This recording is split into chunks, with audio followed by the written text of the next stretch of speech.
नमस्कार मंडळी, मी गड्ड्यावर गेलेला तर व्हिडिओ तुम्ही बघितला, पण सिद्धेश्वर महाराजाच्या मंदिरात गेलेला व्हिडिओ तुम्हाला दाखवायचाच राहिला होता. मग आज टाकलाय बघा. पहिलं फुगा घेतलो आणि मंदिरात चाललो होतो. हे देव दुकानं बघत बघत कसली गर्दी हो. 26 जानेवारी असल्यामुळं आता गर्दीतनं तसंच गेलो. मग मला काय दिसलं बघा, एवढी मोठी टीव्हीवरती दिसायला लागलं होतं सगळं. मग नंतर गेलो दर्शनाला तर नावकाटे दिसलो. नावकाटेत बसावं म्हणलं तर बंदच होती. मग नंतर महाराजांच्या पाया पडलो, पुढे गेलो.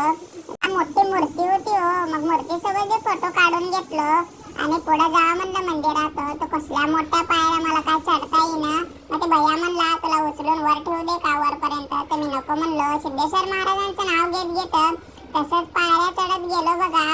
आणि पुढे गेल्यानंतर आहे की नाही, मग दर्शनाला गेल्यावर पूजा तिथं चालू होती वर. मग प्रदक्षिणा घातलो. प्रदक्षिणानंतर आहे की नाही पुढच्या मंदिरात जावं म्हणलो.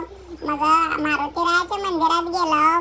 तिथं दर्शन घेऊन नागोबा देवाच्या मंदिरात गेलो. तिथं दर्शन घेतलं. गर्दी तर कसली होती हो. मला काय दर्शन होईल म्हणून वाटलं नाही आज. मग मी बी काय बाहेरनंच दर्शन घेतलं. आणि नंतर तेवढ्यातच पालखी आली. पालखीचं बी दर्शन करून घेतलं. आणि जाताना बघतो तर काय बदक बघा हो. इकडून तिकडं तिकडून इकडं नुसतं फिरायला लागले होते. त्यांनाच बघू वाटायचं. मग नंतर गड्ड्याच्या दिशेने निघालो. लाईक शेअर फॉलो करा अजून असले व्हिडिओ बघण्यासाठी.